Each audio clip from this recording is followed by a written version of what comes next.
And good after good I can talk. Good evening. Thank you for choosing Grabs TV and the Sicko Show. I'm your host, the Matty Man. ROH is just kicking off right now, and we're just waiting on the first part of it to pop right at this moment. This is your Boxing Day Brawl.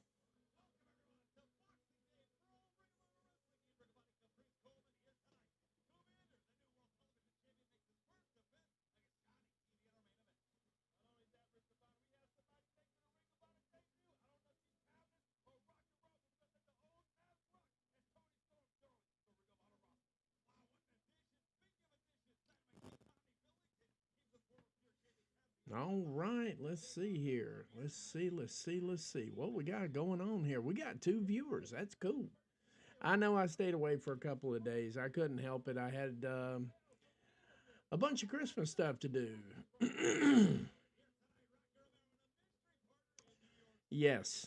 Yes, it does. Yes, it does, Catherine. How you doing? How you doing? How you doing? Yeah, we're going to do some Boxing Day Brawl here.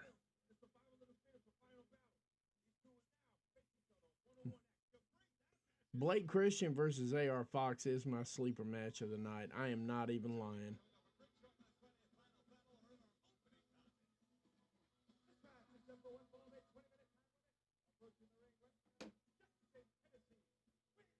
Yeah, Blake Christian and AR Fox sounds like this is going to be the sleeper match tonight. That and whatever Tony Storm does. I'm digging that whole rookie thing. I'm digging all that. And by the way, the new layout's coming through here. Yo, I'm doing pretty good, Catherine. I am. I'm doing pretty good. The new layouts are going to start looking a little bit more like this right here. Yes, definitely Stampede. Way more of this. As long as let me clarify this. Long as it comes close to what we were getting out of the pay per view on Friday, final battle. As long as it even looks remotely close to that, I'm totally good with that. Absolutely.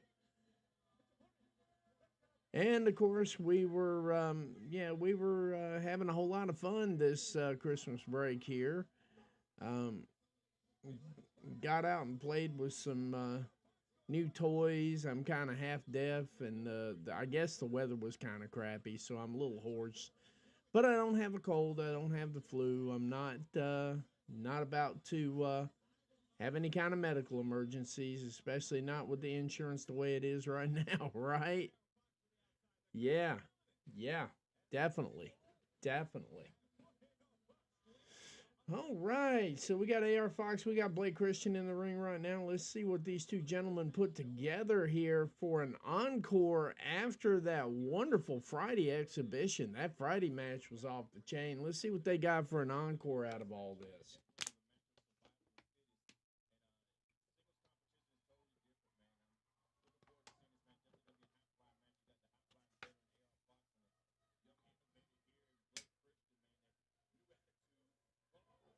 Oh, big slap across the face here. I guess he's getting everything going correctly here right out of the gate.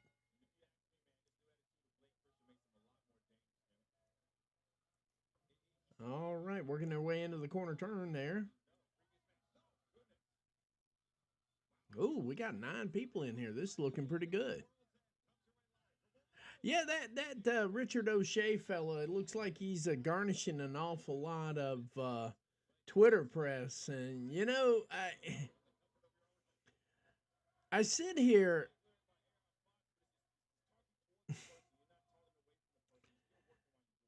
I'm watching I'm watching the people on Twitter like pretend like this is something major going on. And first off, it's a great big nothing burger in the first place. I mean, people are just messing with Ricochet just to be messing with him. Yeah, Blake Christian is he's criminally underrated. I agree with you on that. He's putting out some good work out there.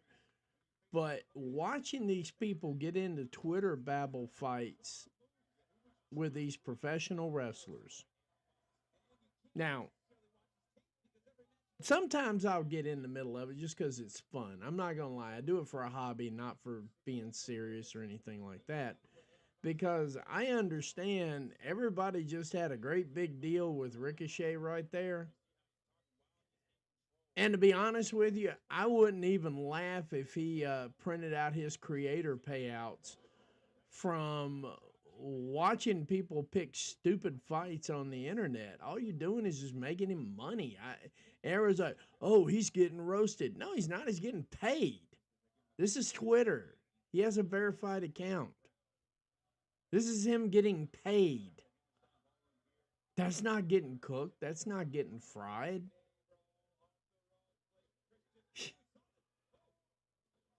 Oh, ooh, face planted him right on the side of the ring. Suicide kind of dive.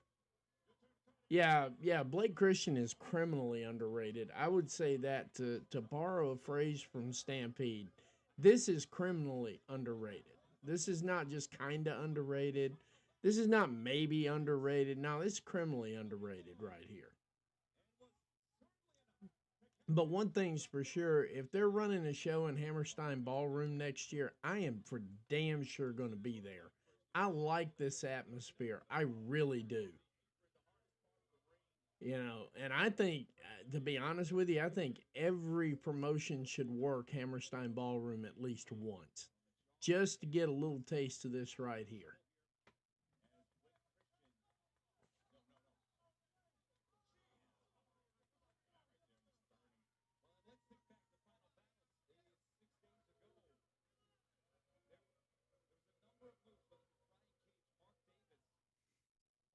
All right, Fox looking a little hurt right now. Davis just kind of coyly walking around trying to get everything done.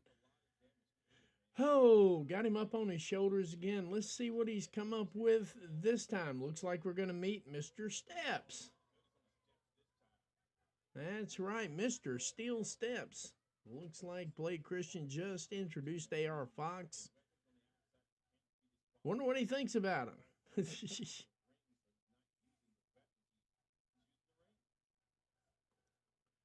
do, do, do.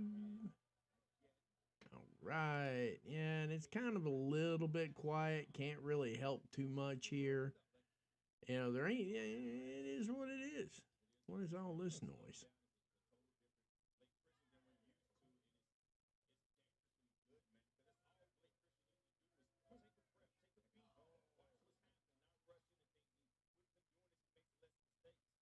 Let's see here.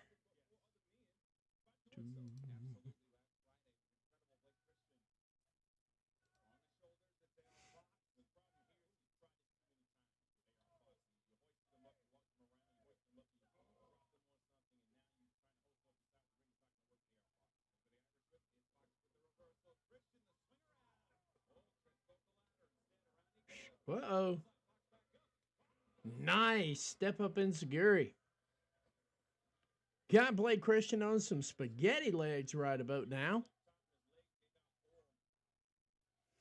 All right. Let's see what we got going on here. There it is.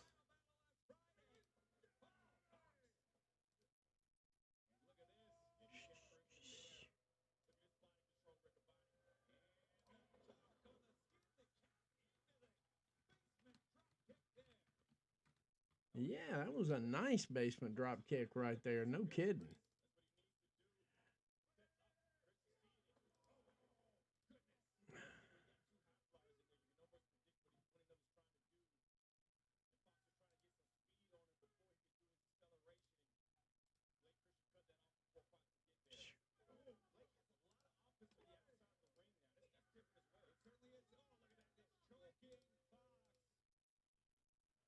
A little bit of heel tactic right there ain't killing anybody. You know that.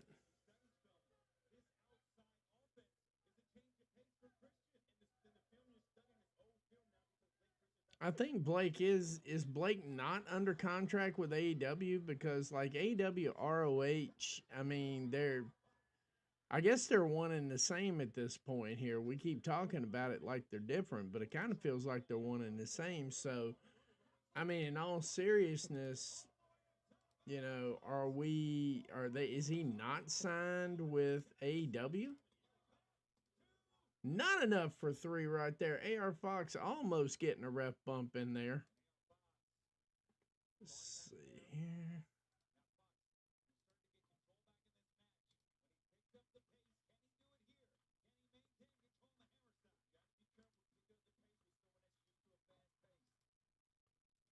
There we go.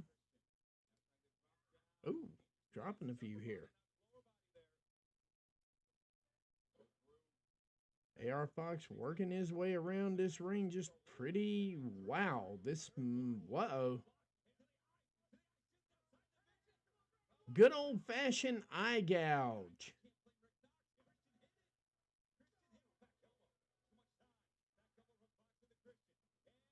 Spanish fly out of nowhere. 1, 2, not enough for 3. Christian just can't seem to put him away. That was a nice Spanish fly. That is entirely possible, Catherine, and maybe this is going to be enough to get him under. I don't know. This should be enough to get him under contract. What I'm seeing here, and in addition to what we saw out of Final Battle, I mean, how can he not be signed after all this? That's the question I got. I mean, in all seriousness.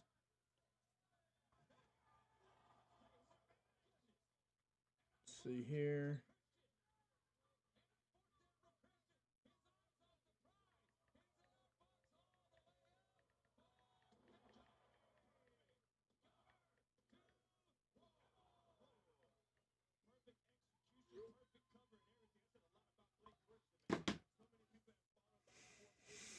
Mm-hmm. It's getting a little more intense here. There's a chair in the ring here, but I don't know.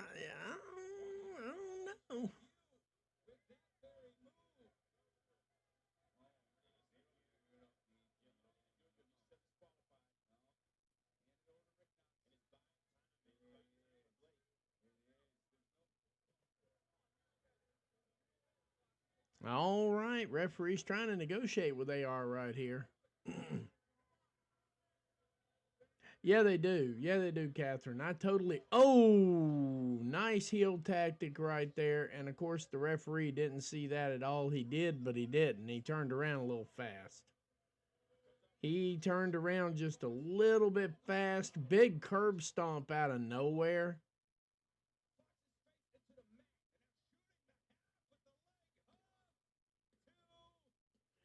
And of course, Blake Christian picks up the win over AR Fox with the Planned Parenthood. That's what I'm calling that move every single time now. I'm not calling it a crotch shot anymore. I'm just calling it what it is, Planned Parenthood. And it makes dudes cringe every single time you see it.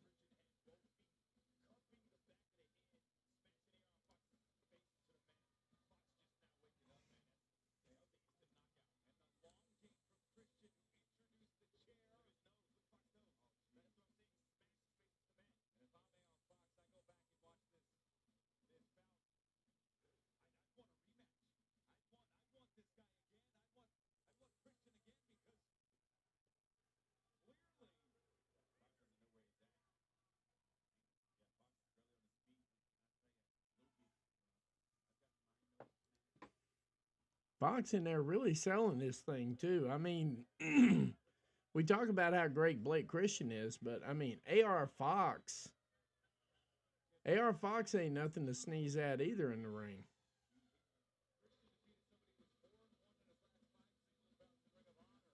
Huh.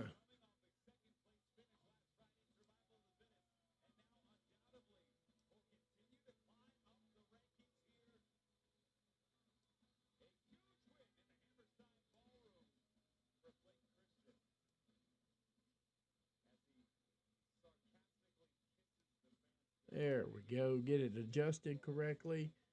Yeah, we get a bigger screen presence out of this and everything. I kind of like the way this one laid out. We got a new camera out, so we're trying it. We're seeing what we got going on here. We got an AEW commercial coming. How many people have seen the Guns N' Roses Welcome to the Jungle promo yet? That is definitely a good question to ask right there because I thought it was somewhat impressive. I think there was just a little bit too much commentary in it and not letting the music tell the story per se. But that's just me. I liked it. It hit well with me. But the reality of it is, they just did an awful lot of talking. They had an awful lot of commentary in the middle of all that. And that is exactly where we wound up.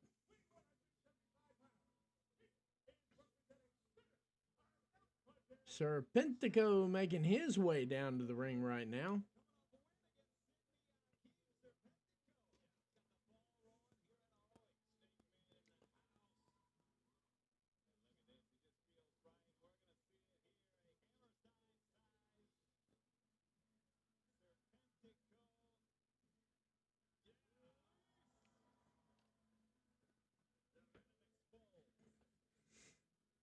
And let's see here. Who am I looking?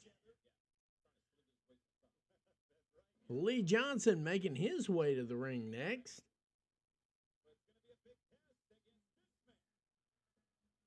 Lee Johnson, Serpentico getting ready to mix it up right here in the ring. Let's see what we get out of this.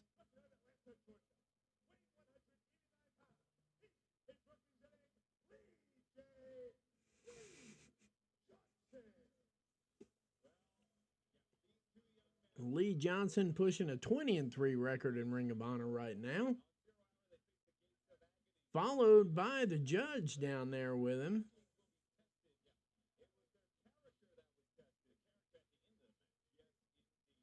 All right. Yeah, they're starting to make it into the ring right now.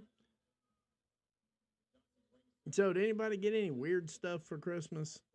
I'm just asking. I'm guys. My brain is fried after 2 days of Christmas parties and 2 days of pre-Christmas parties, and then doing our thing on Christmas Day and so on and so forth. Man, my brain is totally fried. So I'm out of super good questions, and I'm stuck with the dumb ones right now. So kind of bear with me on that one.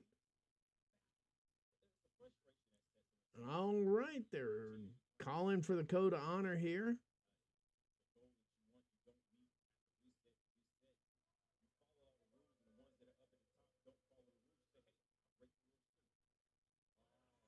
All right, so we have no code of honor adhered to right now.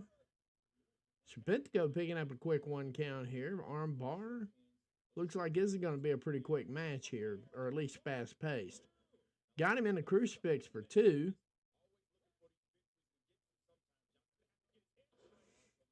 Solid body block from Serpentico.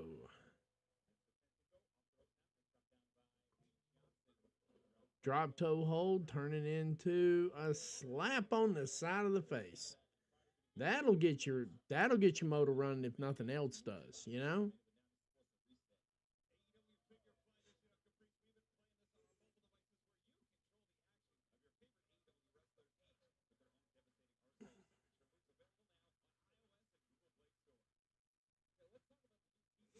All right, big boot to the midsection of Serpentico changes the dynamic of the match just a little bit. Not sure yet if it's fully changed it.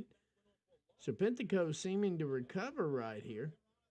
Big Hurricanrana flying into a 1 count with an attempt at a crucifix. Deep arm drag right there.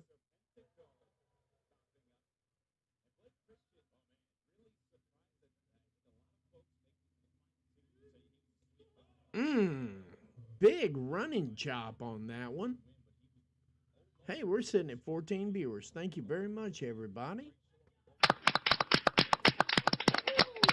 Jump right on in. Get in where you fit in. We're going to have some fun tonight. Probably not overdoing it or anything like that. We're going to be back tomorrow for SmackDown and the final Rampage, at least for the foreseeable future. Rampage card looks stacked tomorrow.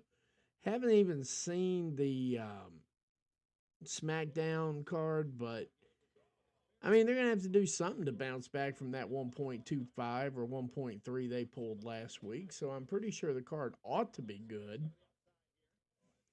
Plus, apparently, we're getting another Saturday night's main event on Saturday in direct contradiction with World's End. Big solid right hand.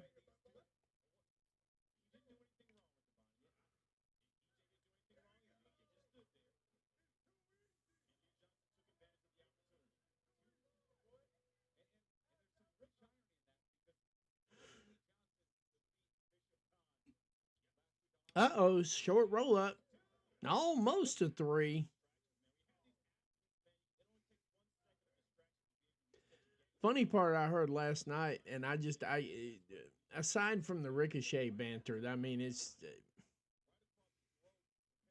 apparently the Meltdown Masters themselves are having a hard time coming to grips with not enough for 3 on that one. Lee J almost caught him sleeping. They're having a hard time with Tony Storm right now. Apparently, they don't like which show she works on. They don't really much like anything about Tony Storm. Come to find out, they still haven't quite figured out her gimmick is she's a rookie. And they keep going, but she's not a rookie. I'm like, I got a button for this. Hang on a second.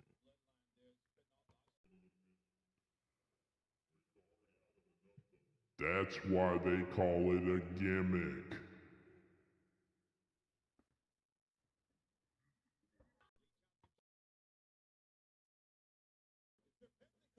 So anyway, man, Serpentico's showing out here. Running, yeah, that they caught him with a cutter, and got him for 2.5 on that, but not enough for 3. Yeah, but that's why they call it a gimmick, guys. It's a gimmick. It's a gimmick. Go with it. You know? You know what? JD missed that one by a country mile. Nice European uppercut.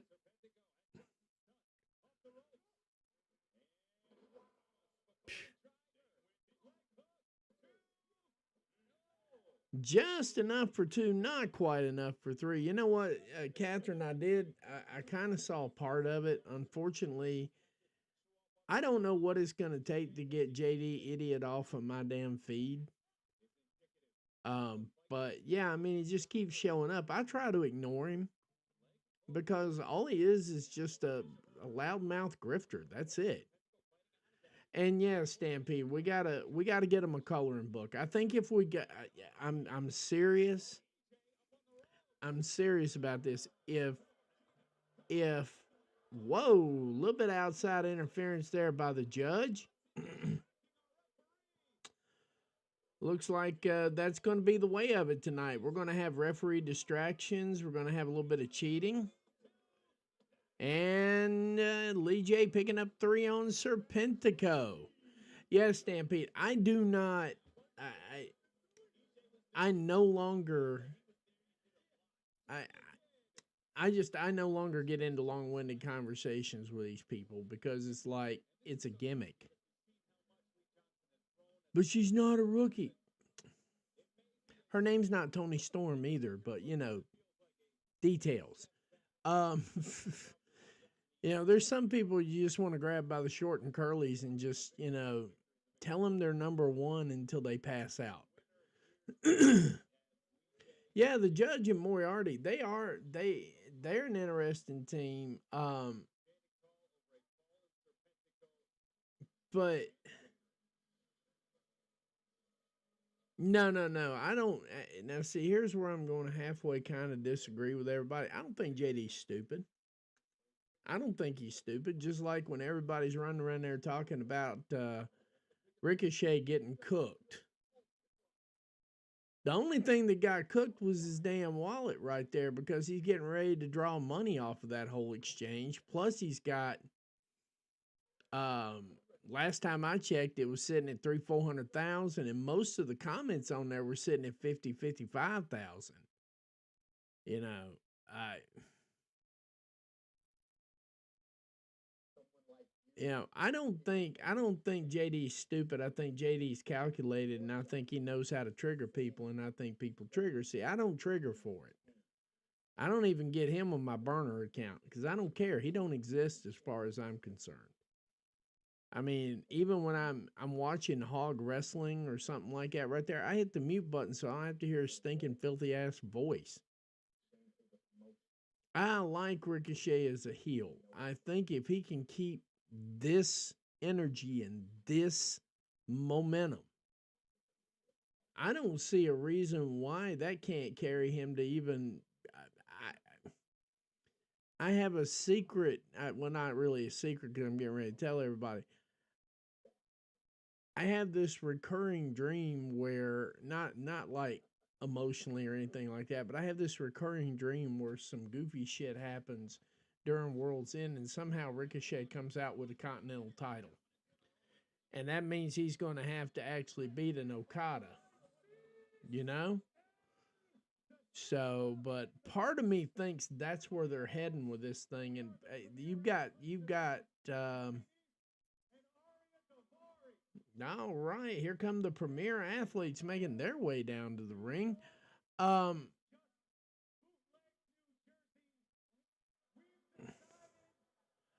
I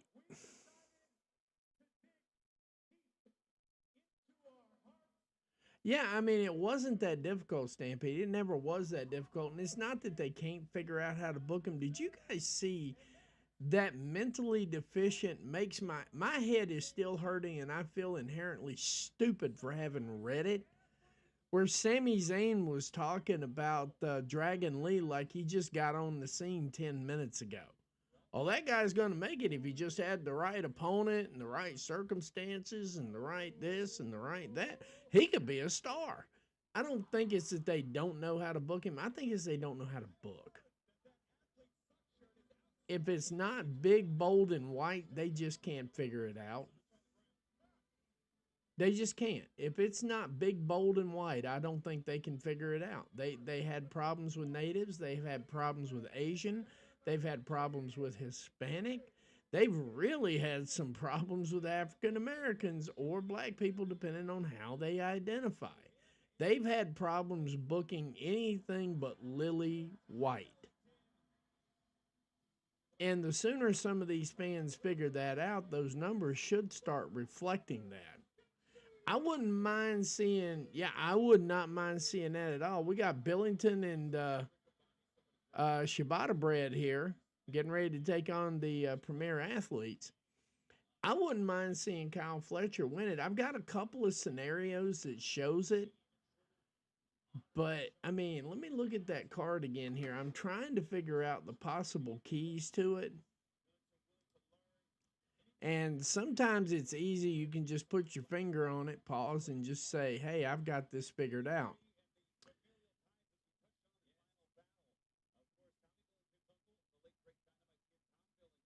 I'm looking at the card now. We got Okada and Ricochet on one side. We got Ospreay and Kyle Fletcher on the other side. I don't think that it fully works out. See here again. Oh, and we're going fisticuffs already because, it's Tommy Billington. We need to jump all over him.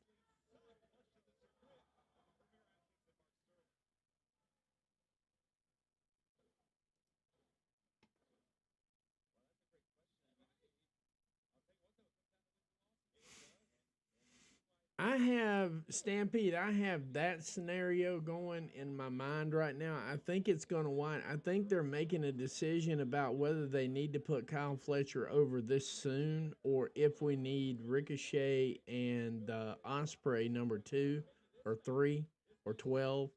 I don't give a shit. It's good every time they see it. I would not be mad at an Osprey Ricochet match, and also I'm gonna go out on one here. It's even better. I would not be. Everybody's talking about the possibility of Fletcher and Okada. What about the possibility of Fletcher and Ricochet?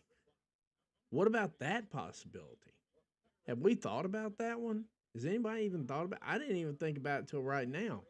When I'm looking at the possible combinations, it didn't even dawn on me that Fletcher and Ricochet might be a damn good one here. Shibata Bread about to reset that elbow right there. I would like to see Okada or Omega make an appearance as well. I mean, Saturday, I'm kind of torn on who I want to see pop out that shoot right away. Fletcher and Okada's one I've already talked about. I could see them putting Fletcher over Okada because Okada's the king of tournament wrestling, and that might be one thing that Fletcher's not overcome yet.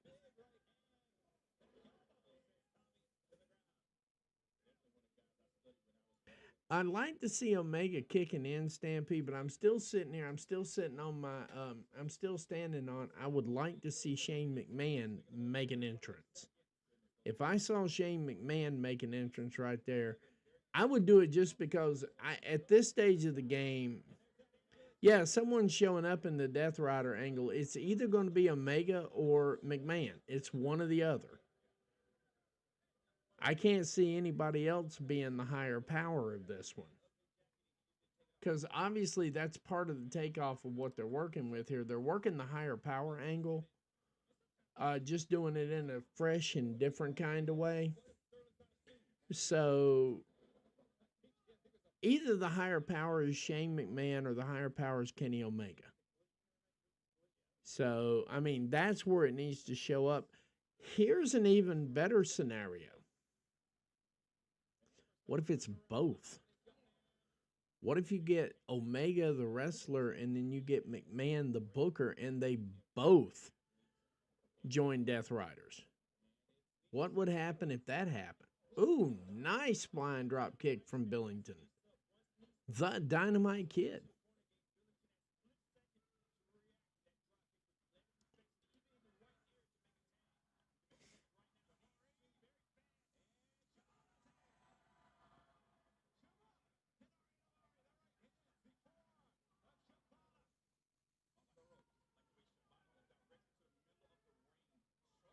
I tell you one thing I would like to start seeing more of, and this is going to be mild criticism. People are going to take it one way or the other. But I would like to see a consistent Shibata Bread here. I mean, I see what he's doing here, and I'd like to see it on a more consistent basis.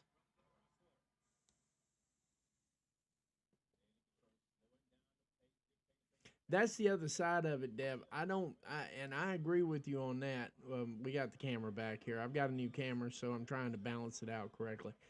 Um, that would be the inherent problem with bringing out Omega. But then again, when you look at it for what it is and not what we want it to be, a lot of these Death Rider vignettes and so on and so forth, promotions, a lot of these Death Riders, and he's trying to tap, but, you know, hey, we see what's going on here. We got a little main roster fuckery going on around there. No, you can never have too much Shibata Bread. I would just like to see some consistent Shibata Bread. Now he's going to get the fruit roll up. Not quite enough for 3.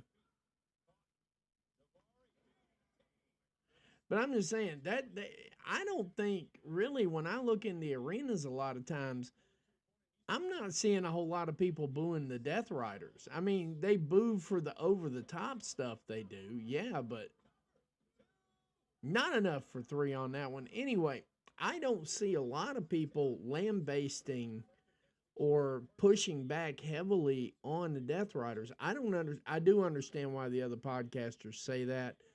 I'm pretending like I don't understand it, even though I know exactly why they say it. I know exactly what they're doing. I know exactly why they're doing it. But at the same time, sometimes it's just hard to look at things like that and go, where are they getting this from? And then I got to remember, it's pay-per-view week. That's where they're getting it from. We got to have something to work with here. Running drop kick from Shibata Bread. The bad part about it is Daivari's getting his lunch handed to him from all of this stuff right here, and that's the bigger problem of it for me right there.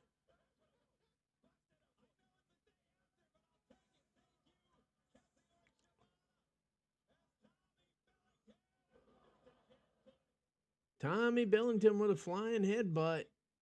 Oh, running kick.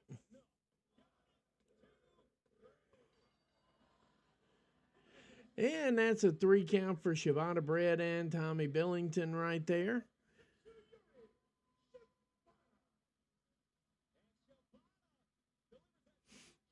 Yeah, I mean, that's just it right there. I mean, lack of Death Rider boos. I mean, it's not a matter of getting Christian Cage in there, Dev. I think the Death Riders are over.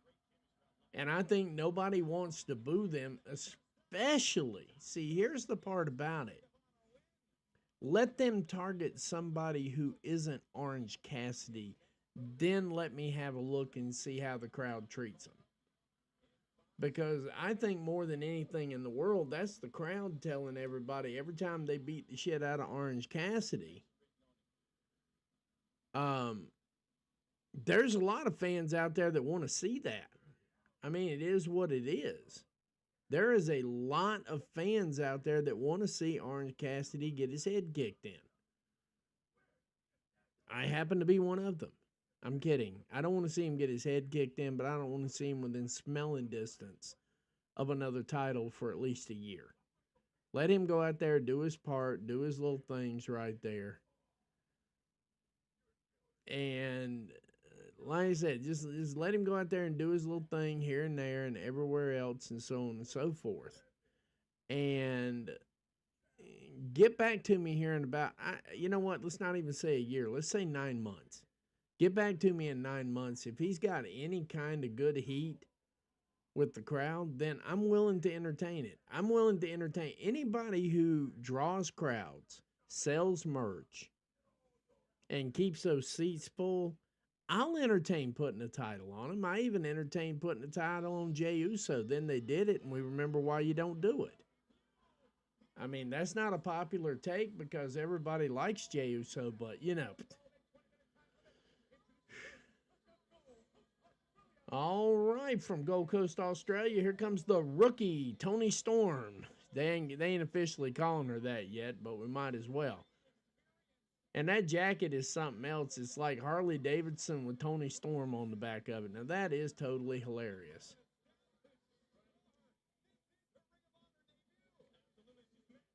Ring of Honor debut for Toni Storm, the rookie.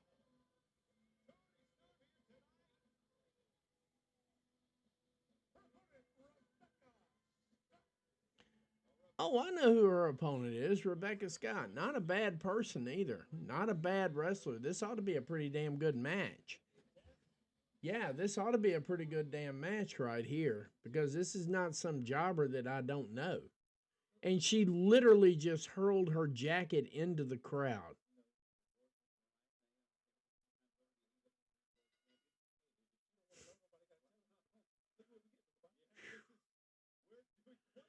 Toni Storm has been named the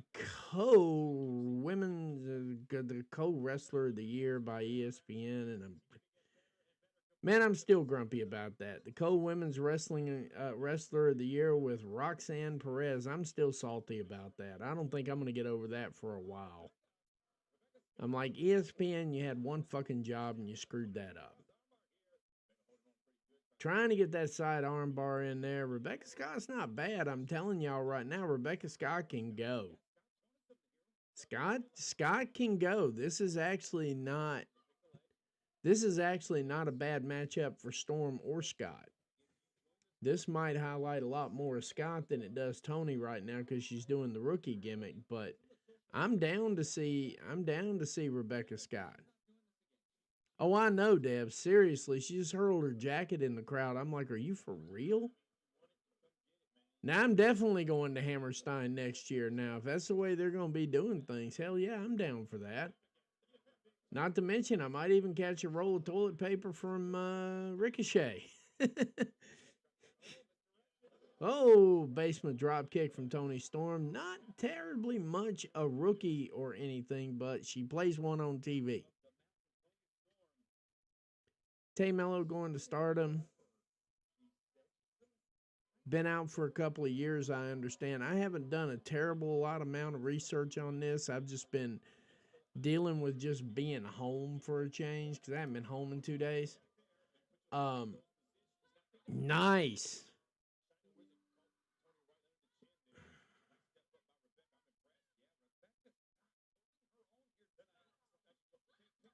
Eric Bischoff and this stupid shit. Eric Bischoff didn't hire a damn soul. Eric Bischoff worked for people. Anyway, more eyes on that promotion start. Yeah, I can see that. hmm Tony, I'm starting to see a different facet of Tony Storm and how well she makes what you may call a jobber. She gives as good as she gets. I don't mind somebody calling somebody enhancement talent because enhancement talent means they can work with people. But Tony Storm making her look like $1,000,000 too. So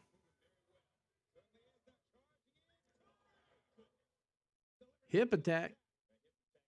All right, are we getting a Storm Zero? We got a Storm Zero out of that. Like she has little flashes of Tony Storm. She has like little flashes of Tony Storm, but not enough to not make her the rookie. Tony Storm picking up the win. That was actually a pretty decent match. She's not a jobber. The person she just wrestled is not a jobber.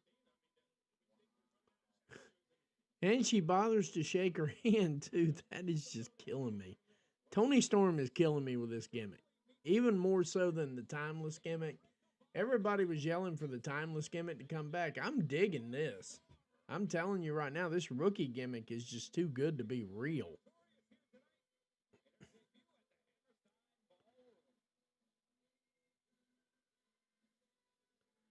Saving the streamers.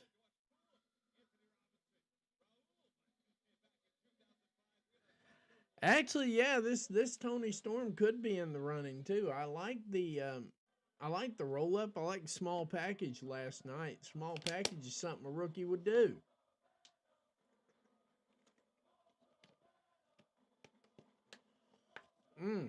Seriously. I agree. Yeah, no, I mean this version of Tony right here could definitely get Rookie of the Year, and that would be kind of awesome. She's still timeless, I know. This is a hard transition for somebody like me. This is a very hard transition for somebody like me on this.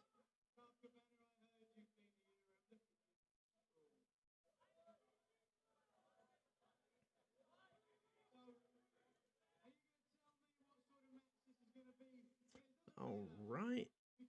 Give me just 1 second here. I'm going to readjust this camera one more time as we hit this last hour coming up. It turns out Ring of Honor is one of the fastest 2 hours. Everything AEW does is like the fastest hours on television. Nothing drags. I'm looking at the clock now and it's almost 7:45, and it feels like just 5 minutes ago we started this stream. So bear with me. Let me make one more adjustment here. I'll be right back. I'll keep the noise going in the background so everybody can hear it.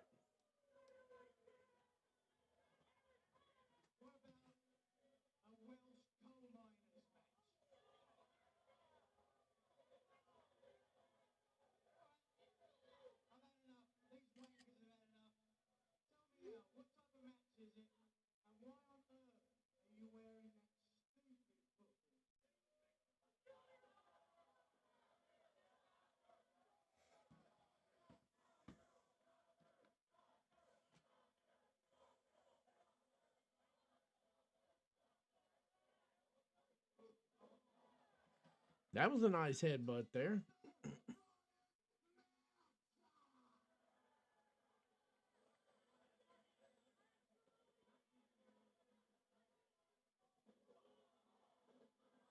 Hmm.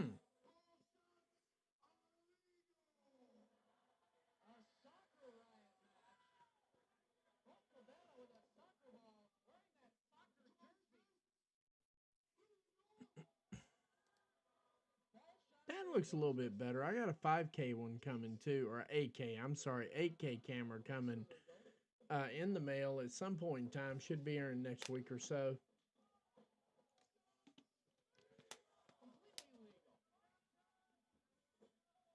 I miss Colt Cabana. I'm weird like that. I miss watching him work.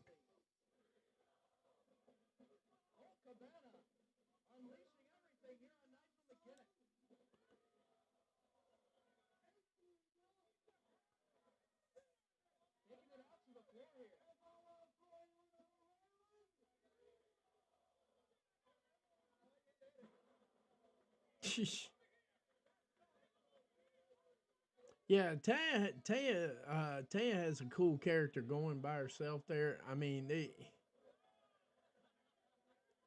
Taya Valkyrie was cool. Yeah, she's got a cool character going on. Tay Mello, though, as far as what I thought about Tay Mello, I had to kind of think about it for a minute because, like I said, I haven't done a ton of research yet. So part of this is just me talking, and I'll probably have a better answer for that one down the road a little bit after I've had time to look at it, watch it mature, so to speak. Because we are going to be doing some stardom. I'm hoping I'm not going to be covering that late in the middle of the night. I don't see a way around it, but at the same time, you know, it's like, I don't know. But watching Colt Cabana walk around and call this match while he's doing this kind of stuff to Nigel McGuinness, now that's back when wrestling was really good. We didn't know how good we had it, did we?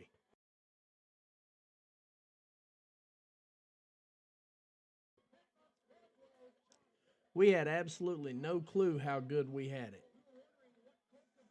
Back in these days right here, we were watching this like it was just what was supposed to be on television. And here we are now.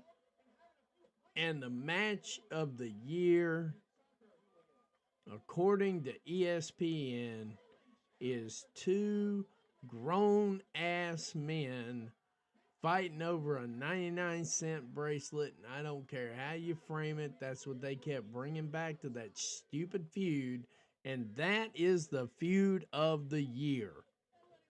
Two grown ass men fighting over a dollar bracelet, you know?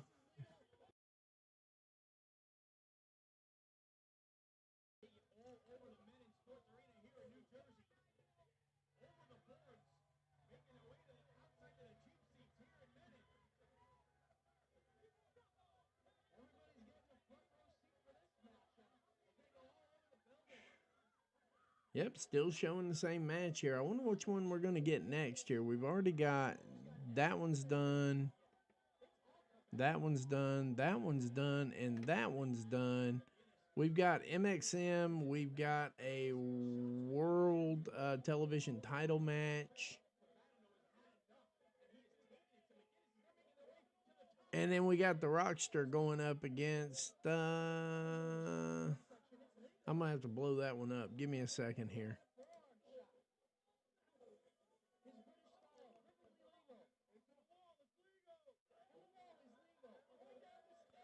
Got that one. We've got that one. We don't have the world television title match yet. Rocky Romero and a mystery partner versus Aaron Solo and QT Marshall. So I'm guessing if it's QT Marshall, or QT Marshall as I call him, it looks like we might get a Jay Lethal sighting here.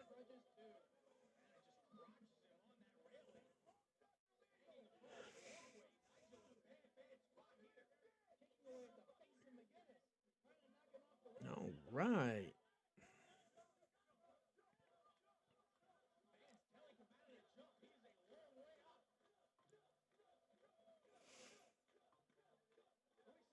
Well, I mean, I get what you're saying, Deb. I just can't get past the fact that we had two grown men fighting over a 99-cent bracelet. And the biggest, funniest part of the whole thing is they turned around and monetized it after that. And people were like, what about the person that created that? Oh, what about him? And I mean, I understand because when you like, AEW is really blunt. We don't take unsolicited suggestions. However, if we do one, if we actually take an unsolicited suggestion, you're not getting credit for it. That's pretty much, they're blunt about it on the website. I'm pretty sure WWE feels the same way, but that would be actually the first time I've ever seen WWE take something from the outside and make it into creative.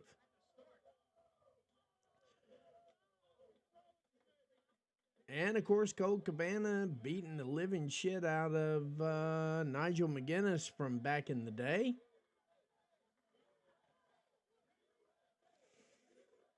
But yeah, Hangman and Swerve was good.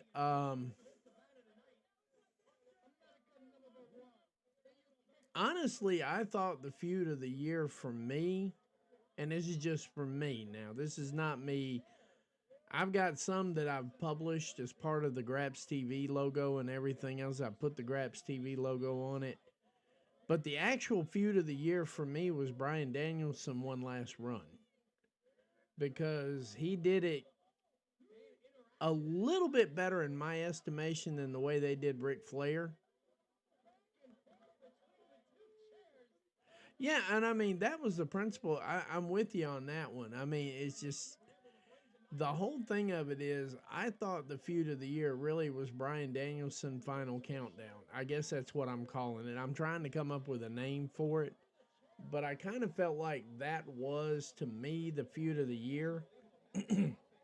And I love Will Ospreay's matches pretty much. I stay glued to them.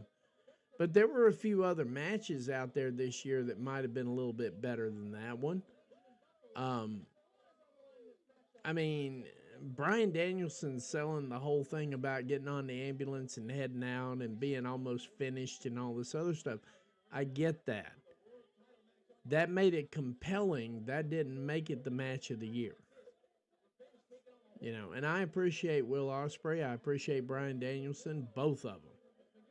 But I think Bryan Danielson chasing the AEW title, winning the AEW title, and the way that he lost the AEW title created more buzz on the internet, on the twits, on Facebook, on social media than Drew McIntyre and CM Punk fighting over a friendship bracelet. I got to keep it real there. I mean, there was like almost a solid ass week of discourse over that match on how they took the title off of Danielson. I mean, we had some dude, seriously, we had some dude like start a petition to get AEW off of television based on that match, and somehow, somehow it didn't make it. That was the part right there that I just couldn't abide by, because the amount of discourse over that match was heads and tails above any other match I'd seen all year. That was the one I figured was going to get match of the year between Danielson and Moxley.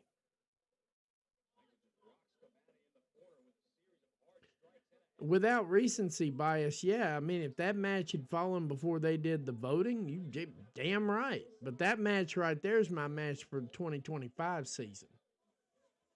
That's a match of the year candidate for me for 2025. Since it happened after they did the ratings and so on and so forth. That one had a lot of flair to it. Cody and AJ, the one where the ring was bouncing, where they were, yeah. That had a lot of flair to it. We'll just have to agree to disagree on the actual in-ring performance on that one. I didn't have a good take of the in-ring performance on that one. And I understand that puts me in the minority. But I just didn't feel it the same way everybody else did. To me, they got an expected response. Because if I'm not mistaken, they hadn't been in Lyon, France in 30 years. So I think the fans were just clamoring to get them to come back. And I think that was 90% of it right there. So that's why it just didn't move me the same way it's moving everybody else on it. It's not that it wasn't a great match, not that I don't like it. Just the fact that it didn't bring the same kind of stuff. It didn't bring the same kind of heat.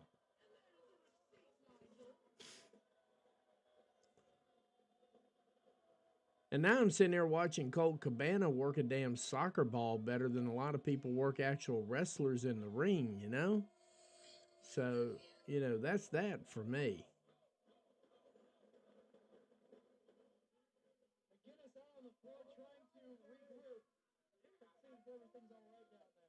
Let's see here.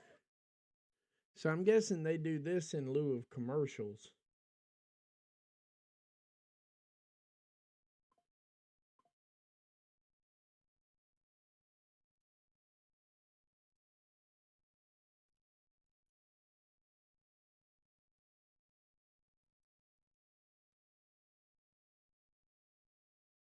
Oh, looks like Nigel McGuinness figured out the punt.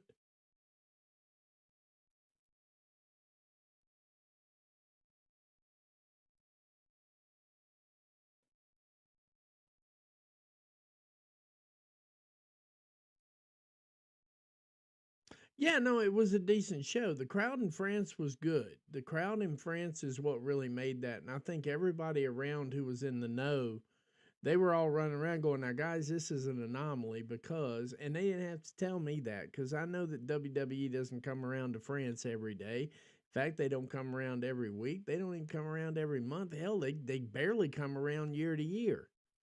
So these fans were clamoring for something, and that built the match up to my estimation, a little bit better than, let's say, working a very similar match in Stamford, Connecticut in AEW, and the crowd's just dead. So all of a sudden, that's not the match of the year because they had a Fed Walker crowd. You know, those are the things that get to me more than anything in the world. And,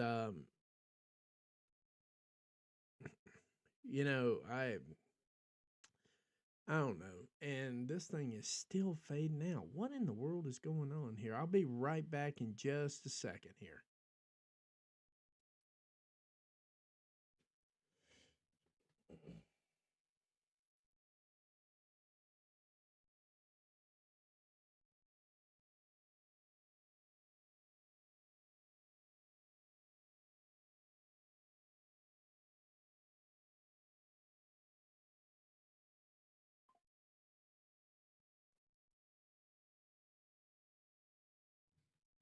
Give me just a second, guys. I'm adjusting this thing. Give me about like 2 minutes here.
Yeah, this camera's being particularly stupid here. Bear with me.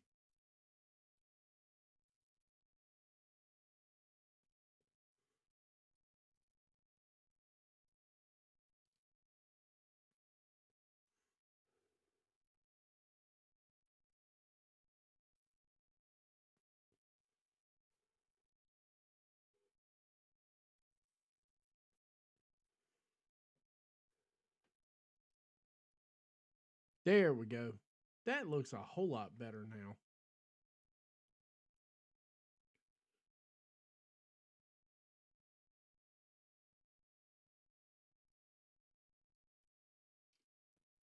Yeah, and that's where I mean, of course, we had a tweet that went viral yesterday with somebody actually saying, "Why does everybody care about what goes on in the ring so much?" And people were like, "I don't know if anybody's told you this, but that second letter in WWE actually stands for wrestling. It doesn't stand for worldwide entertainment. It stands for World Wrestling Entertainment." And I think that's and honestly, excuse me, real quick here.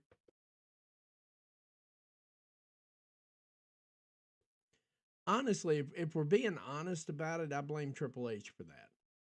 I really do. I seriously blame Triple H for that. He is quoted as saying Raw is a television show about wrestling. It's a weekly episodic drama that happens to have some wrestling in it. You know, it's a movie about wrestling. You know, I'm paraphrasing because I don't have the exact quote of it or anything, but QT Marshall and crew making their way to the ring. I do blame Triple H for that because he had an opportunity to set the record straight and he absolutely chose not to, and he chose to double down about it. I don't think AEW is a television show about wrestling. I think it's a wrestling show that occasionally has commentary. And if WWE could get off the schneid and actually have more than 3 or 4 matches on a regular basis, a little less talk, a little more action, I could probably get into covering WWE. I could get into covering it. I could get into reviewing it. I review Ring of Honor. I review AEW. I will actually review Dustin Rhodes' show a lot of times with a smile before I'll even consider doing a Raw, SmackDown, or NXT. I mean, let's face it, Dustin's playing for hundreds right now, but that could be thousands in the future because he's got some good booking chops. I've seen his booking chops, they're really good.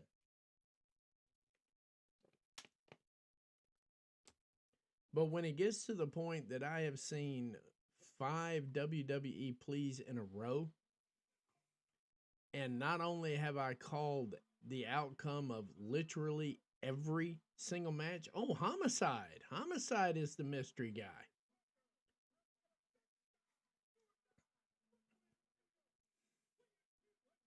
I thought we might mess around and get a little bit of another Jay Lethal appearance here. So we got Rocky Romero and Homicide going against QT Marshall. And hang on a second, I got to pull that one back up again. Let's see here. Had that thing closed out and everything.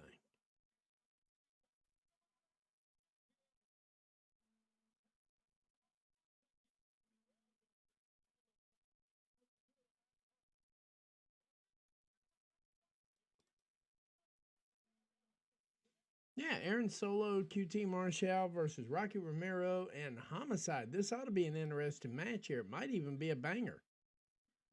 We just never know. So,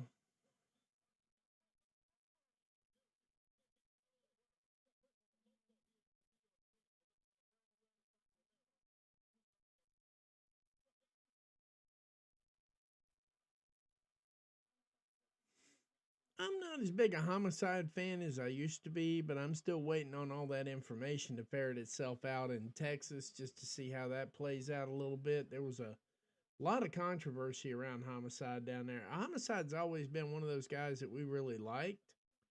When I was growing up, we was watching TNA, LAX. I mean, who wouldn't like LAX?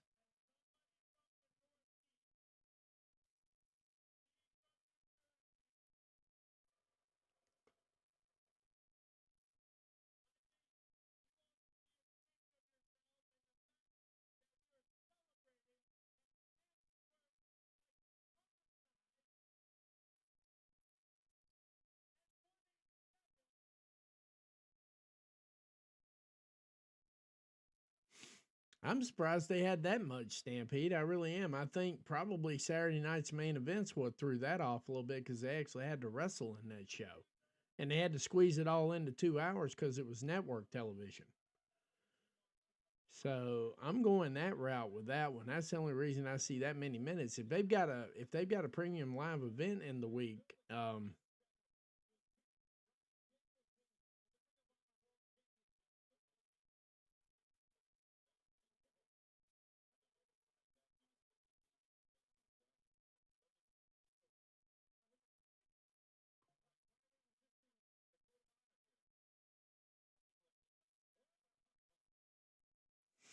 all right, so we're getting kind of a code of honor here. We got like a third of the code of honor here, but that's about it. We got 27 people in the house. Thank you.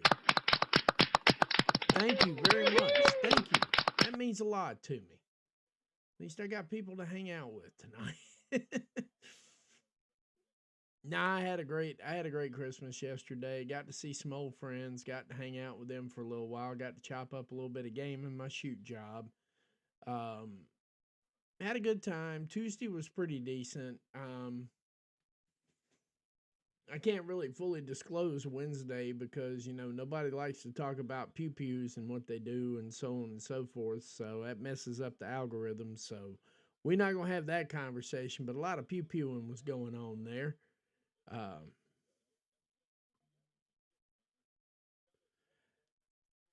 eh, I worked for Apple for 5 years, Dev. We'll just have to agree to disagree on that one. I understand their marketing. I disagree with their marketing strategy. But as far as the phone goes, I've heard a couple people talking about how shitty iPhones are. I literally, just to give you an example, I literally went to set my in-laws up because this thing with the main reason that I bought the YouTube television, and I'm not griping about it going up to 70 some dollars or whatever, it doesn't matter to me, is the fact that you can share your account with 3 other people. And so I'm up there. I'm setting up. A friend of mine with it, and they have androids everywhere. Now, bear in mind, this is supposed to be this simple. I send you an invite, you accept it, you jump through the hoops, and all this other stuff. I got so frustrated trying to run their stuff through Google that I just set it up with one of my burner accounts and gave it to them. Said, "Look, here's my burner account. That's that." That's literally after an hour and a half of cussing. Whereas I did through my Apple stuff here originally. 1 minute, one click, everybody's happy. So I don't, I understand the flack that and the people on the Apple side talk as much shit about Android. Um, I generally work with what I'm happy with, but I understand Apple's marketing technique. I know what they're doing, why they're doing it, and why they roll it out that way. I disagree with it. I think they could really put a lot of people in the mud if they released 10% of what's 2-year-old technology to the inside of the building right now, because some of the stuff you're getting right now, I was helping develop 5 years ago. As far as the architecture, the prototypes, and everything else, and how it should look and how everything should go, I was doing this one 5 years ago. No, I wouldn't even go that far. I just don't like the way that they roll stuff out slowly. But the problem is, Android doesn't have and this is actual inside stuff here. This isn't me just floating an opinion. Android does not have the level of development available to it that Apple does. If Android had the level of development that Apple had available to them, it'd be a no-brainer.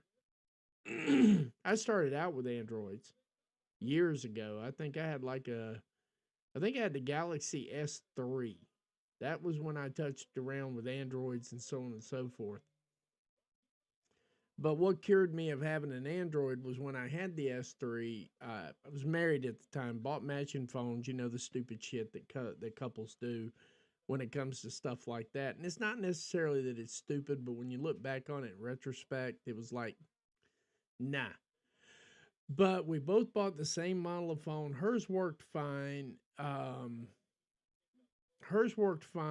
Mine had issues. So I called Samsung up. Granted, I'd had this phone for a grand total of 1 week, and they couldn't figure it out. So they told me just to wait until the next revision of the phone comes out and trade up.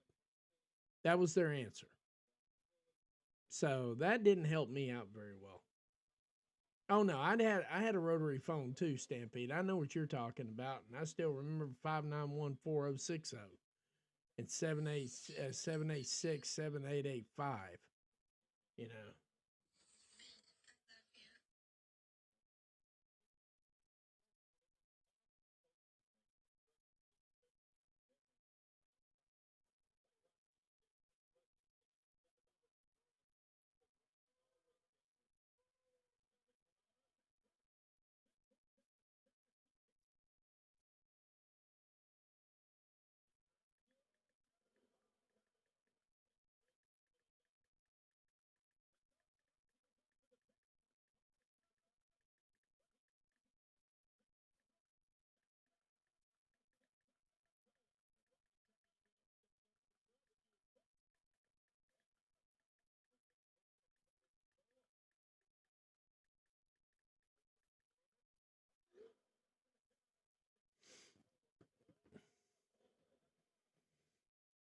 Yeah, I remember that too. In fact, we didn't even get hollered at when the street lights came on. You knew you were supposed to go home.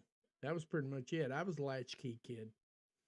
I was a latchkey kid in the exact sense of the word, because I had keys to the house. Hell, I had keys to our beach house when I was 12, just in case I was down at the beach, you know, and I wanted to let myself in, you know. So I mean, it is what it is, but I don't know. When people talk about Apple, people talk about Android. I worked for Apple. So I kind of had inside information on a lot of things as far as how they develop and why they develop. I think they'll probably bring a memory card around probably in about 3 or 4 more years, because so far nobody's really, you believe people are asking for stuff like that, and that's not even in the top 25 as to what they're asking for. Um, they don't give you a headphone jack anymore because everything's Bluetooth, and they don't want us to be wired up. They want to be able to hear what we're saying. I mean, same thing with Android. Android's going to lose their headphone jack for too long because it's a point of failure. Because anything liquid can get into is a point of failure. I would not be surprised if they get away from charging cords altogether, except for going to a wireless charger. I would not be surprised if that turns out to be the next innovation in mobile technology, is just to get rid of the charging cord altogether. And Homicide picking up the pen, or yeah, we've been sitting here chatting. By the way, Homicide was kicking Solo's ass. Um I just that's just the way I look at it. I look at it pretty much not too far off in the distant future. I see charging cords going completely away, and of course, however you're going to plug the wireless charger up is how you're going to get your charge. But I see all that going away. But I will say, Homicide looks legit happy to be back in the ring on this, because Y'all might want to do some back research on that. He caught a stray. He caught a handful of strays out in Texas, and I still have reservations about him being in the ring if any of that was true. If even one of those accusations are true, I still have reservations about him being in a ring because I have a feeling that could harm the talent. I really do.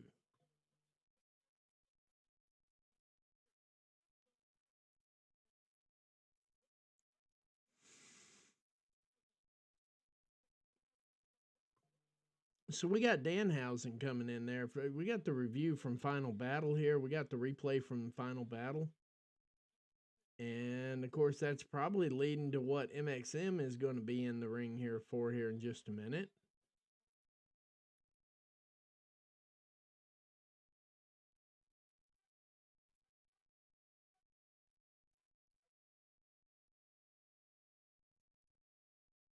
What in the world is he grumbling on about now?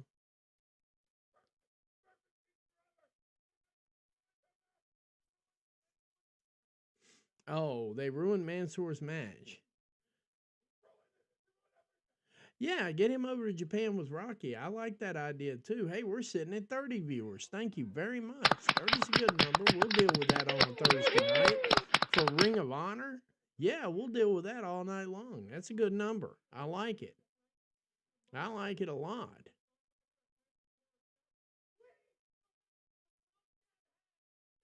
Their own damn hands. That's what they built it with. I would love to take this tag team seriously if they could get away from that touching tips shit. If they could actually get a little attitude to go with them instead of this happy-go-lucky tip-touching shit, I think I could actually get behind this team because they're talented. They're phenomenal wrestlers. I think they've just got gimmick issues. All right, here comes Mansoor.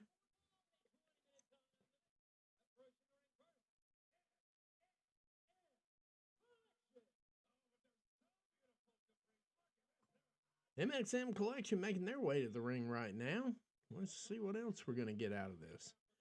You know what, Dev? I think they could make great champs. I just think that gimmick is going to be. They got to get rid of that gimmick. They need a new gimmick. It's not entertaining. It's entertaining to a level, but it's not entertaining to a level that I can actually stand there and go, wow, this is some good shit. Because it's not. Some of it's just not. Their wrestling ability is great. You know, they are a better version of Pretty Deadly, by the way. And in fact, I was absolutely shocked to see that those guys actually had girlfriends. That blew my mind right there.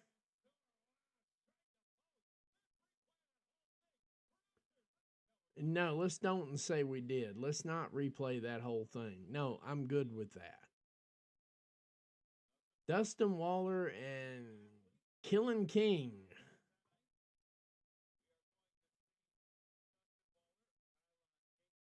Tylon King, I'm sorry. As opposed to Pylon King.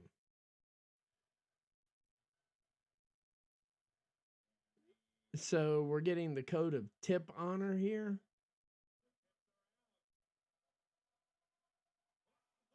And they said, no, we don't think so. That stuff is just kind of zesty, and we're not trying to be zestfully dirty tonight. I like that move. So here we go. MXM, couple of jobbers in every sense of the word. I'm kidding, because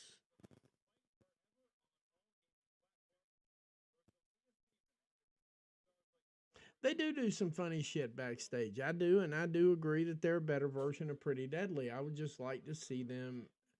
After I saw Mansoor and CMLL actually working outside that gimmick here not too long ago,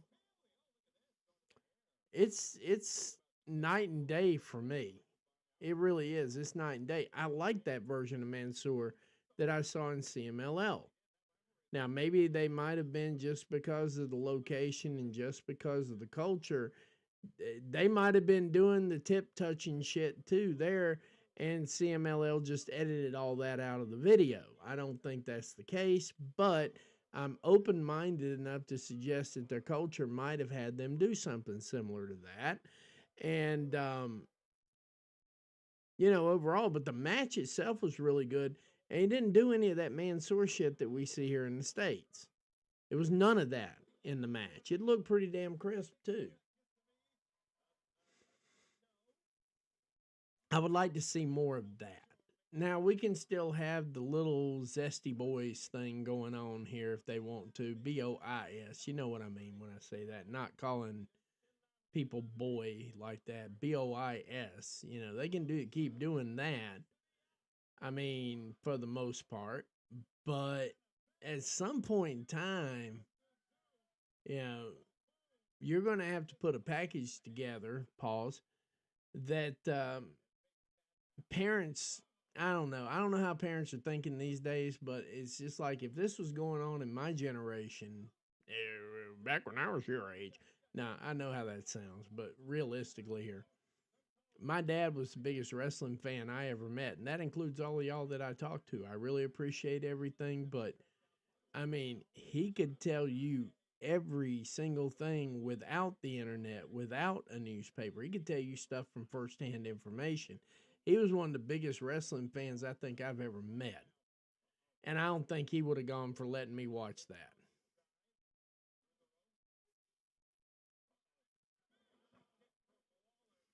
So, I'm just saying, I don't think it would have gone over as well then. Adrian Adonis had a hard time getting over. And his gimmick was stupid similar to this. Only he did it in singles action. It was a nice chain run right there. Just enough for two, not enough for three, though. I figured we were going to see some action out of that side because as I'm looking at them, they remind me of some folks I have seen on Triller. I'm trying to remember if they were in FSW or something to that effect, but yeah.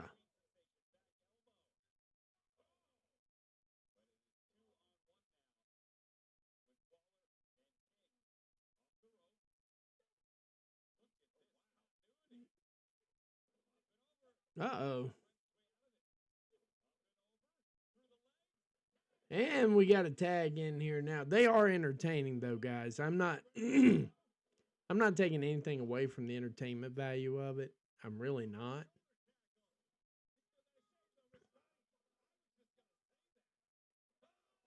I know they've been around for decades, Stampede, but I mean, Adrian Adonis, Adrian Street, exotic Adrian Street never really got. He didn't get over in the territories down here like he did up in New York. But even in New York, what titles did they put on him? You know? And that's back when Vince McMahon was all about whoever the top guy was the top guy. Yeah. I mean, I don't think Gorgeous George had the that deep of a gimmick to it. I think he was just a refined dude that was highly educated or something. He had that highly educated gimmick going on with him. And of course MXM picks up the pin, which we knew they were going to. But I mean, like Adrian Street didn't last down here before it was WCW. Adrian Street as a wrestler lasted like 10 minutes in a cup of coffee, went straight up to New York.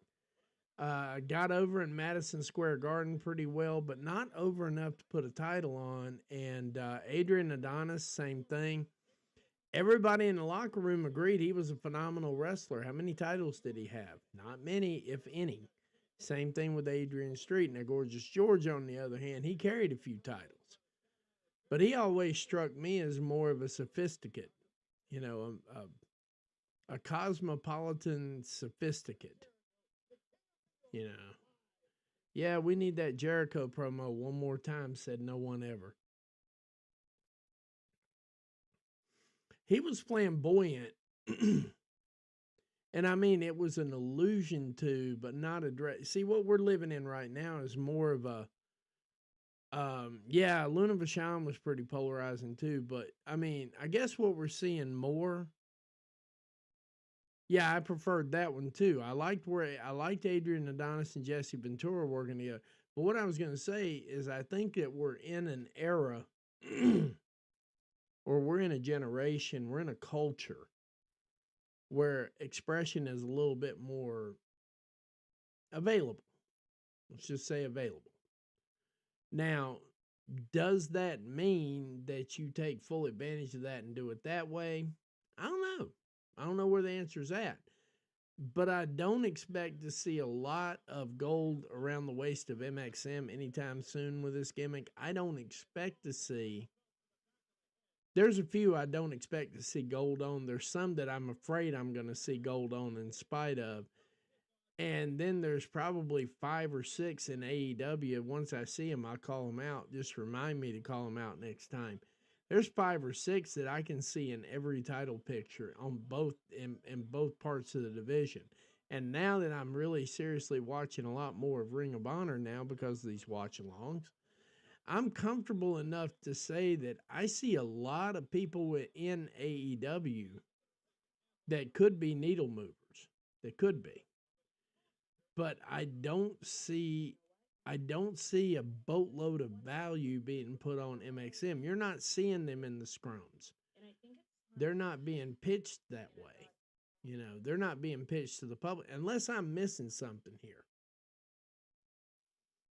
Maybe the ROH tag team titles. Now, I'm not going to disagree with that. I think ROH is a good proving ground for everybody, and I think Tony utilizes it as such. That's why he keeps sending the AEW wrestlers down there when they get their new gimmicks, because he gets to bounce the new gimmick off of a completely different crowd and off of a crowd that is actually responsive. You know, nothing wrong with that. Nothing wrong with that at all. I don't, you know, I could see him holding tag titles in Ring of Honor, and that would actually be good for him. Did they even get titles in WWE? That's the question, because I'm trying to remember.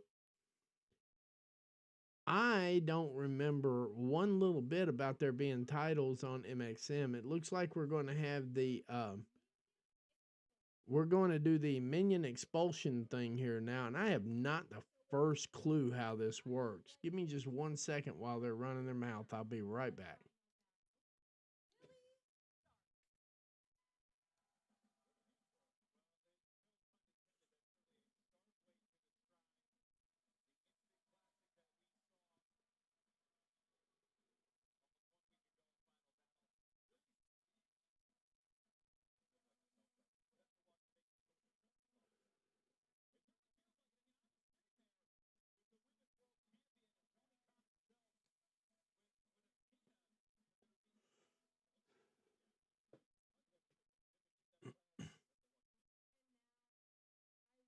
Oops, grabbed the wrong one there, obviously.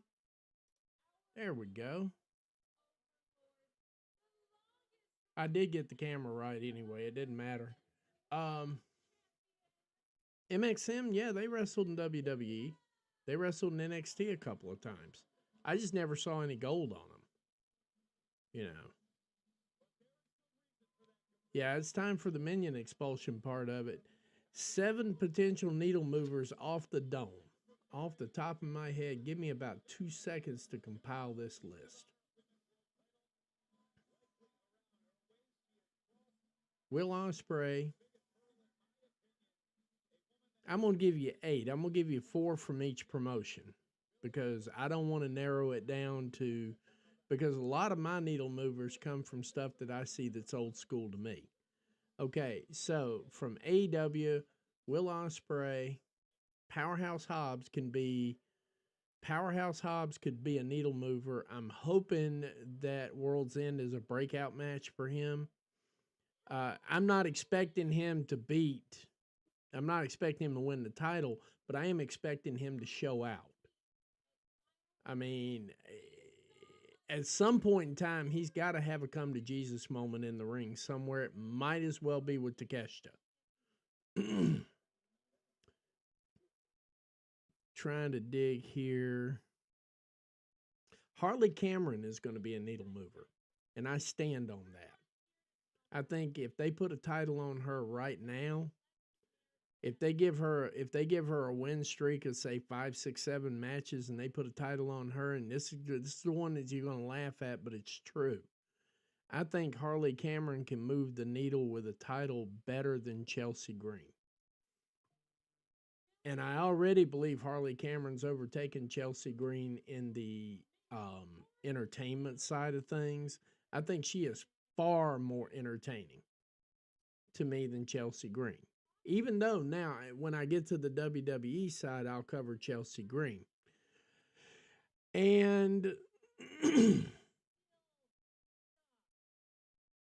last but certainly not least, over in AEW, I think Hologram has a chance to be a needle mover. Those are my 4 for AEW. Now, in WWE, I think if Chad Gable figures out who he is and he pushes correctly, I think he could be a needle mover for WWE because fans really want to see him break out. And if they ever break loose and they give him a moment to break out, I don't even think it's going to take 12 months, Stamp. I really don't. I don't think it's going to take 12 months. I think it's going to take 6 wins. You put 6 wins on Harley Cameron, you put that comedy skit that she's running right now, and you put that catch as catch can promo style behind all that. I think that's white hot. Queen Aminata, I would agree. I'm not going to disagree that she's a needle mover. I don't know what's holding her back on presentation. I don't know why she's getting more television time, not getting more television time. But I'm talking about people who are actually getting television time right now. WWE, I think Chelsea Green could be a needle mover. She's taken everything they've ever given her and made it into gold. I wasn't taking anything away from Chelsea Green when I said I think if you put a title on Harley Cameron, I think she leaps over. I think Harley Cameron leaps over because we are so used to seeing Chelsea Green overcome the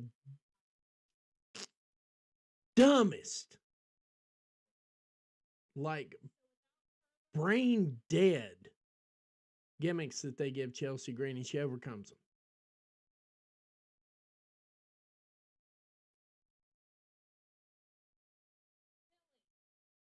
Billy's getting kicked out. Oh, I thought it might be. I did actually say earlier today that I thought it might be Lexi Nair. I swear to God, I did. I've got a post out there for that somewhere, and I forget. But I was starting to feel like maybe I missed it on this one here.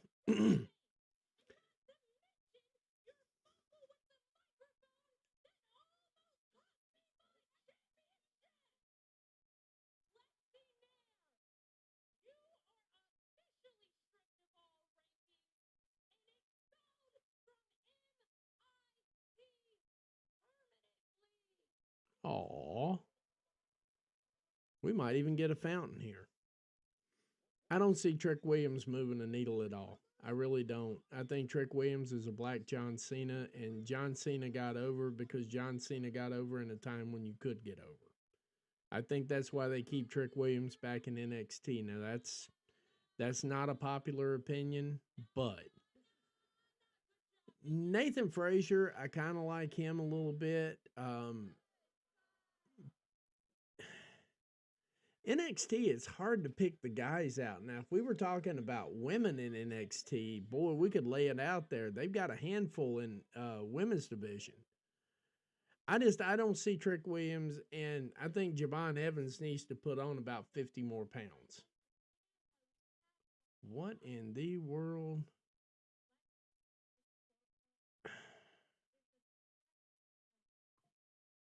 I'll have to deal with that after the stream. I just can't deal with that right now. I'm not going to. I'm not going to deal with that right now. Sorry, guys. Sorry. I retired from pool a year ago, and I'm staying retired. Have a good day.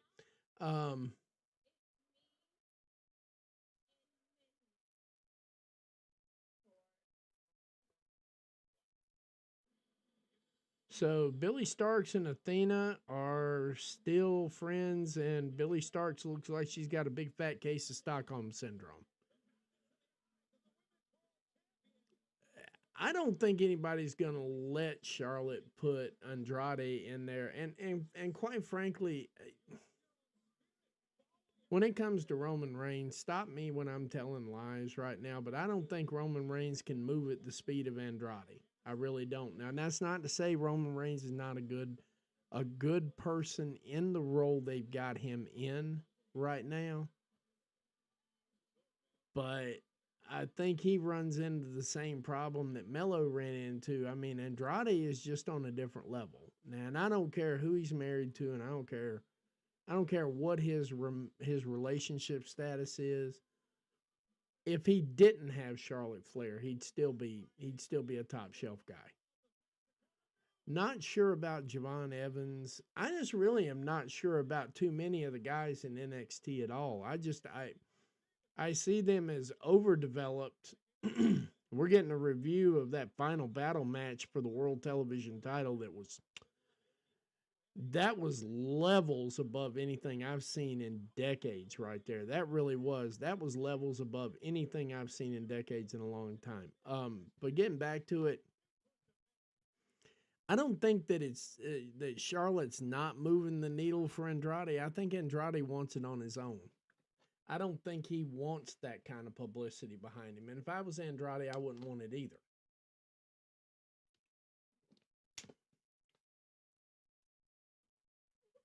See, a lot of people don't look at it this way like I do, but Ric Flair made Ricky Steamboat. Yeah. Yeah, when I don't think a lot of people see it that way because a lot of people think Ricky Steamboat made Ric Flair, but I think it's the other way around. I think Ric Flair made Ricky Steamboat. And I don't think either one of them were looking for that when they got together in that match. And we're at the main event here. We got Johnny TV versus Commander, and Johnny TV being flanked by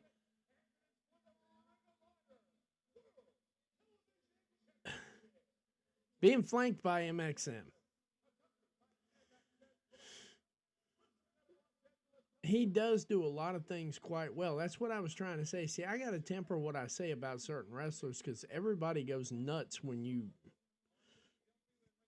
point out things just based on observation. Roman Reigns, I have a lot of respect for because he does this stuff sick. You know, I'm doing things sick. I do things sick, but I mean, nobody like loses their shit when I do it sick.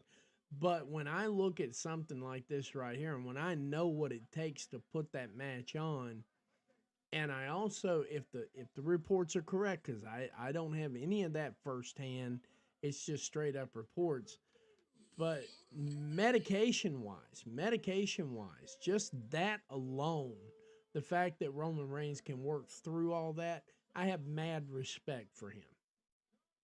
I have respect for him as an individual. I have a respect for most of his body of work. If I'm a professional, some of the shit I say no to, but, you know, that's me, that's my thoughts. And I'm not sitting in the booking room, I'm not sitting at the table, you know. I'm not sitting at the booking table, I don't have the pencil. But what I see of Roman Reigns, I like some of it. I think he's saturated, and I think the move is the move. As far as I'm concerned, Roman Reigns is the king of the okie doke. Like every match you got with Roman Reigns for 4 years was an okie doke match. Like they work it up, you get this feeling it could happen, and here comes the bloodline, okie doke. You know, bloodline barred from the building. Here comes some other strange looking group of people to help out. Okie doke. Bloodline shot to Mars. Elon Musk comes in and trips somebody up. Okie doke. That's how I felt how the Roman Reigns matches were going. And yeah, I mean, Rick Flair and Ricky Steamboat, Flair and Steamboat, they elevated each other. But truth be told, neither one of them wanted the match. Legitimately ended Roman Reigns' streak.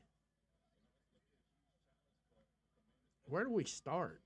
Brock Lesnar can't be the beast incarnate if he couldn't do it, but apparently he couldn't do it because we got the okie doke. Brock Lesnar was the first one that came to mind because I thought Brock Lesnar ought to just put the kibosh on that thing right away. even if we only got to see Brock once every 6 months, it got to the point now where we're only seeing Roman. He has 53 title defenses. He had 53 title defenses. And people are running around trying to goat this guy. And I don't, look, Hulk Hogan fucked up, okay? Hulk Hogan as a human being is a piece of dirt. We can all agree on that. And Terry, I don't care if you actually do watch this, your Hulk Hogan character was a piece of dirt. Some of the shit you did, granted, you shouldn't have been recorded, but you were. So now you got to live with who you are. But even still, 53 title defenses? Hulk Hogan had like, what, 800 in his longest title reign? 600, 700? Like it was almost night in, night out. That was the grind. So as much as I dislike Hulk Hogan as a person, I can't shit on his title reign. Sammy, I was starting to kind of feel for. And then he fucked up and talked to the media. Sammy fucked up and talked to the media, and that comment that he gave about Dragon Lee, no, I got nothing for him anymore. As far as I'm concerned, Sammy's completely off my list. I don't even acknowledge him anymore. I mean, he's entertaining and all that shit, but he's standing there talking about Dragon Lee like he's a rookie. And that worries me. I even made the comment on my on my Twitter here. I said, thank God Rey Mysterio came along when he did. Otherwise, they'd be talking about Rey Mysterio like that. Not that Dragon Lee is on Rey Mysterio's level, but he's on a level that Rey Mysterio was at early in WCW. He's at that level. And you got people like Sammy saying, well, you know, if you had the right opponent, and we was in the right building, and my nutsack was hanging to the left that night, we could do something. That's basically how that whole thing came across. I have no respect for Sammy. He needs to clean that one up. Drew McIntyre, dude, you signed on the dotted line. You knew what you were getting into when you signed on it. And if you bought that bullshit cheese basket on the way in the door, that's on you, son. Drew McIntyre has a chance, and I've said this for years. I've said this for absolute years. Meanwhile, Johnny TV's having his way with Commander. I hope this wasn't a one-and-done thing. You had the opportunity to go 3 years, build your reputation up even bigger. Let these idiots fight at the top of the ladder down there in WWE. See, this is what doesn't make sense. You got Cody Rhodes walking around naming opponents because they don't have anybody built up to work him. And meanwhile, on Raw, you've got 9-10 contenders to the World Heavyweight Championship at any given time. One gets hurt, we just shoehorn another one in.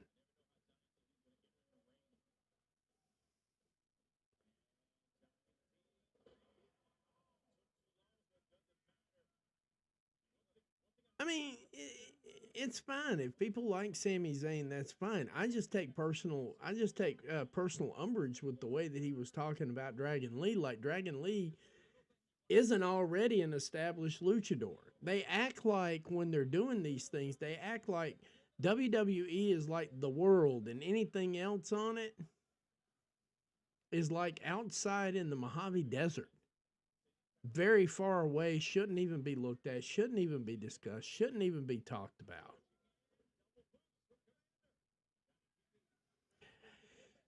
I thought Drew, if I'm Drew, see, the Clash at the Castle would have got me not to sign. I wouldn't have signed after that because you had people sitting in the back and they're just now having the discourse about the cost of tickets like you should be having it. Here we are 6 months down the road.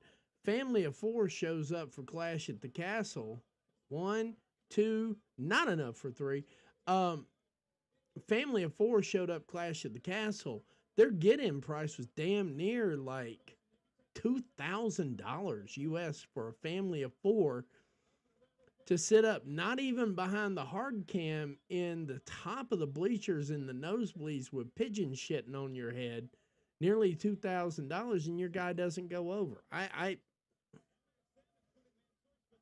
Call me crazy. I mean, I know Europeans claim they got wealth and shit like that right there, but I'm telling you right now, $2,000 to watch my guy lose and have my kids crying is not exactly what I call entertainment. And I stand on that one. Now that I stand on, and Clash at the Castle, they got it completely wrong.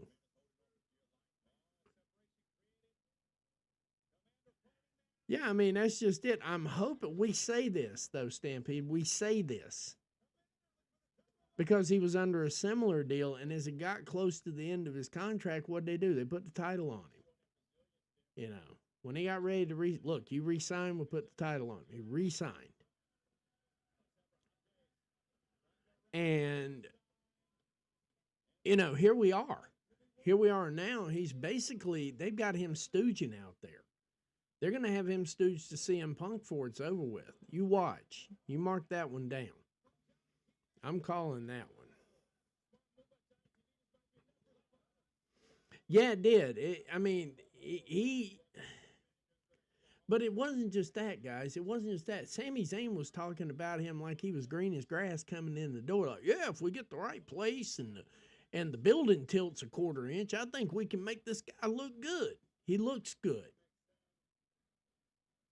He has the ability right now to challenge for titles, and he should be in title matches. But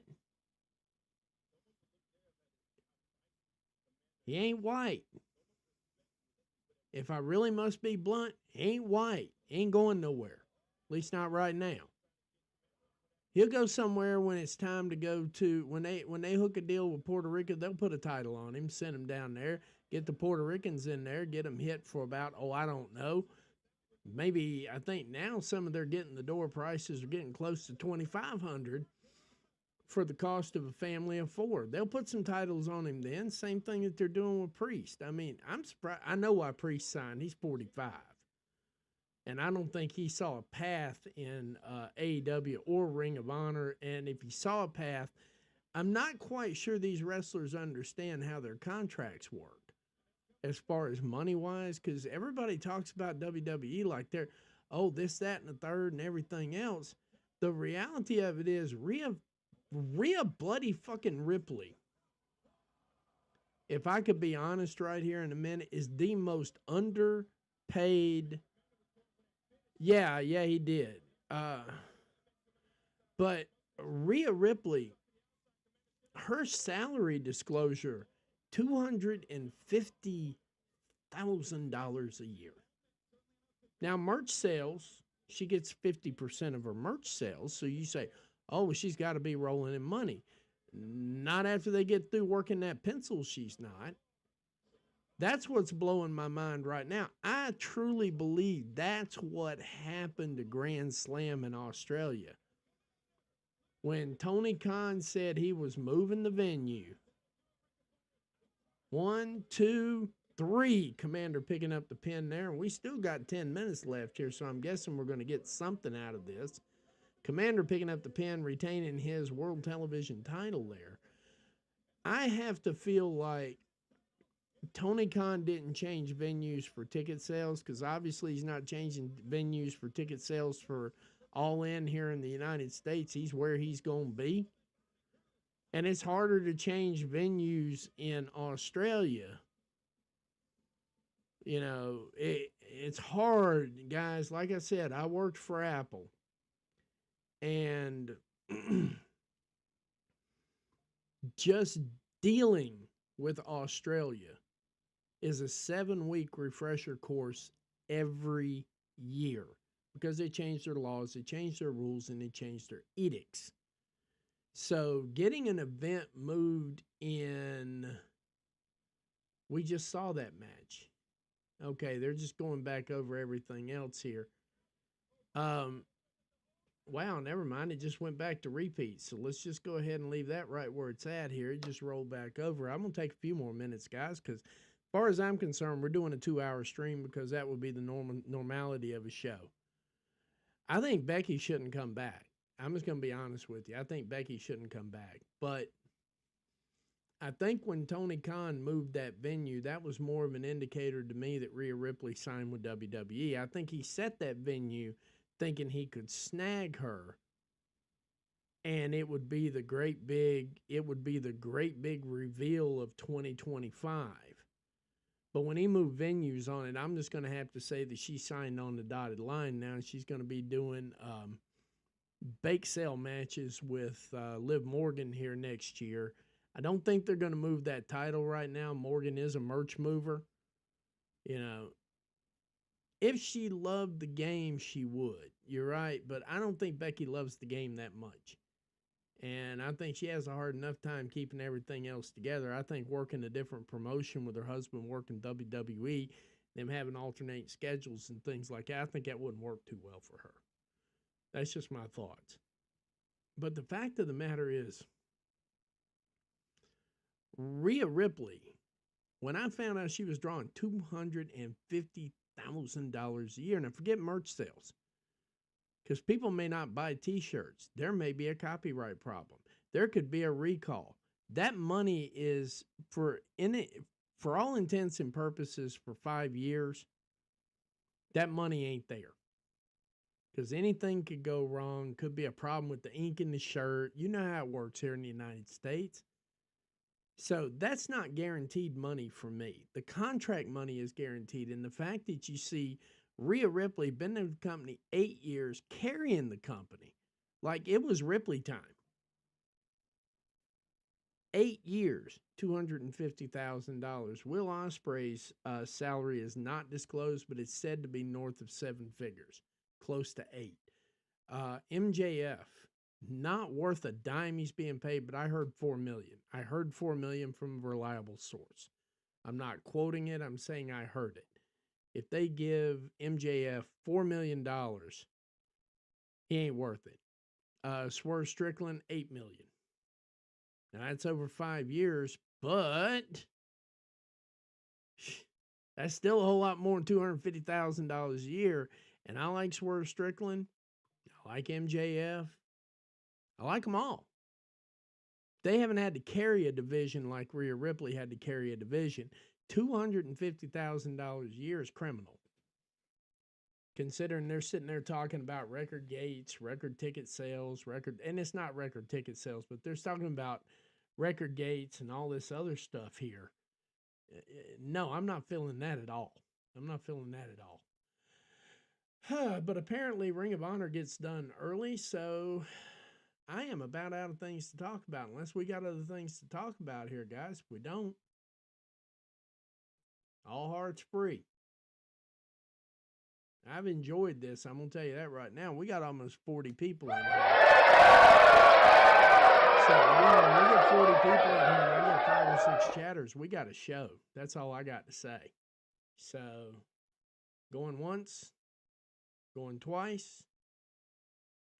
All right, ladies and gentlemen. And just so you know, I have appreciated this a lot. We'll talk a little bit more tomorrow night, though. Jump in the stream tomorrow night. We'll keep this conversation going. But for now, good night, everybody. Good night. God bless. Happy holidays to everybody. And good night, America, wherever you are. Take care.